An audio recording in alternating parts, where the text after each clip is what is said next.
Ça tourne là?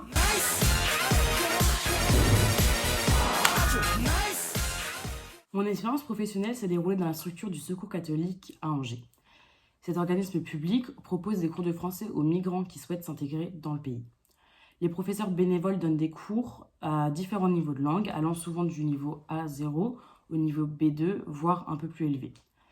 Sous la direction de Dominique Le Gourec, j'ai également pu donner des cours de français dans un milieu qui m'était jusqu'alors inconnu, puisque l'an dernier, j'ai effectué mon stage dans un lycée. Donc c'est un public complètement différent que j'ai pu découvrir et que j'ai pu côtoyer cette année pendant mes 3 mois de stage. Ce stage d'ailleurs c'était un test personnel pour moi, pour savoir si j'allais un jour travailler dans ce milieu, puisque ce n'est pas une branche du secteur du FLE qui m'intéressait particulièrement. J'ai toujours voulu voyager et travailler à l'étranger, notamment dans les pays asiatiques. Le Secours catholique était donc un bon moyen d'évincer ou non un public avec lequel je n'avais jamais travaillé. La structure du Secours catholique propose principalement des cours de français en individuel, mais également en groupe. J'ai personnellement donné des cours individuels, ce qui me stressait énormément, puisque je n'avais donné que des cours en groupe classe lors de ma première expérience professionnelle en tant qu'enseignante. C'était également la première fois que j'allais donner des cours à des personnes plus âgées que moi, et je craignais un peu de ne pas être prise au sérieux. Je suis donc allée, avant le début de mon stage, voir Madame Le Gourec pour trouver un apprenant afin de dispenser les cours. Je pensais garder cette même apprenante pendant toute la durée de mon stage, voire rajouter peut-être un autre élève en plus dans mon programme une fois que j'avais réalisé quelques cours et que je me sentais un peu plus à l'aise. Pour autant, quasiment rien ne s'est passé comme je l'avais imaginé et j'ai dû m'adapter à ce milieu changeant assez rapidement. Ma première élève était du niveau A2. J'ai donc décidé pour notre cours de m'appuyer sur le manuel L'Atelier. Et c'est d'ailleurs ce que j'ai fait pendant tout mon stage. Je me suis à chaque fois basée sur le manuel L'Atelier. Puisque je ne suis pas encore confiante à l'idée de constituer en intégralité mes cours. Je préfère m'appuyer sur un manuel et ensuite divaguer sur d'autres sujets qui peuvent être intéressants si l'apprenant me pose des questions sur des sujets en particulier. Après un cours avec cette apprenante, je me suis rendu compte des lacunes qu'elle avait, notamment avec la compréhension écrite. Et je me suis donc appliquée à mettre l'accent sur ça à la séance d'après. Cependant, après les 2 cours, ma première apprenante a préféré changer de structure pour des cours en groupe. Et donc, je me suis retrouvée sans apprenant à qui donner cours. Après en avoir parlé avec Madame Le Gourec, elle m'a tout de suite donné un autre apprenant, qui cette fois-ci était plus jeune que moi et de niveau A1. J'ai donc décidé de commencer sur les bases avec un manuel et ça lui a également plu. Toujours le même manuel, l'atelier.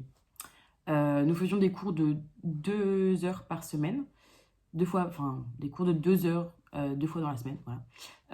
Et ce rythme nous a convenu à tous les deux et c'est ce que j'ai fait pendant le reste de mon stage.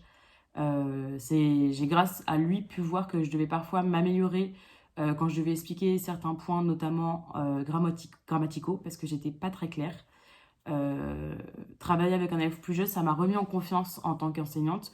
Non pas que j'avais des lacunes à asseoir mon autorité, mais j'ai eu du mal, même si c'était pendant que 2 cours, avec ma première apprenante, à me sentir légitime d'enseigner à quelqu'un de plus âgé. Je pensais garder du coup ce deuxième élève jusqu'à la fin de mon stage, mais comme vous l'imaginez, cela ne s'est pas passé comme je l'avais prévu. Il a malheureusement dû quitter le territoire français et je me suis retrouvée, encore une fois, sans élève. Nous avons dû refaire la même procédure que la dernière avec ma maître de stage, trouver des élèves, les appeler pour savoir leur disponibilité, caler des heures de cours dans la semaine. Il me restait peu d'heures de cours pour finaliser mon stage et je me suis donc retrouvée avec 2 élèves pendant les 2 dernières semaines, l'un avec un niveau A1 et l'autre de niveau A2. C'est à partir de ce moment-là que je me suis rendu compte de la raison pour laquelle je ne voulais pas travailler dans ce secteur. En fait, retourner à 0 avec des élèves, souvent de même niveau sur une période aussi courte, pour moi, ça a été particulièrement frustrant. Donc c'est la faute de personne et surtout pas des élèves. Mais si on compare avec l'enseignement du FLE que j'ai pu faire dans un lycée, donc l'an dernier, j'étais sûre d'avoir mes élèves pendant au moins toute la durée de mon stage et je pouvais avancer avec eux. Le rôle, il est complètement différent avec les migrants, puisqu'il faut se faire à l'idée en fait qu'on ne pourra pas être présent avec eux pendant très longtemps, ou alors sur une période très courte, on pourra être avec eux, et moi personnellement, ça m'a frustrée. Cette expérience professionnelle, ça m'a aidé dans mon choix de carrière en évinçant une possibilité de secteur sur laquelle je ne m'étais pas énormément renseignée.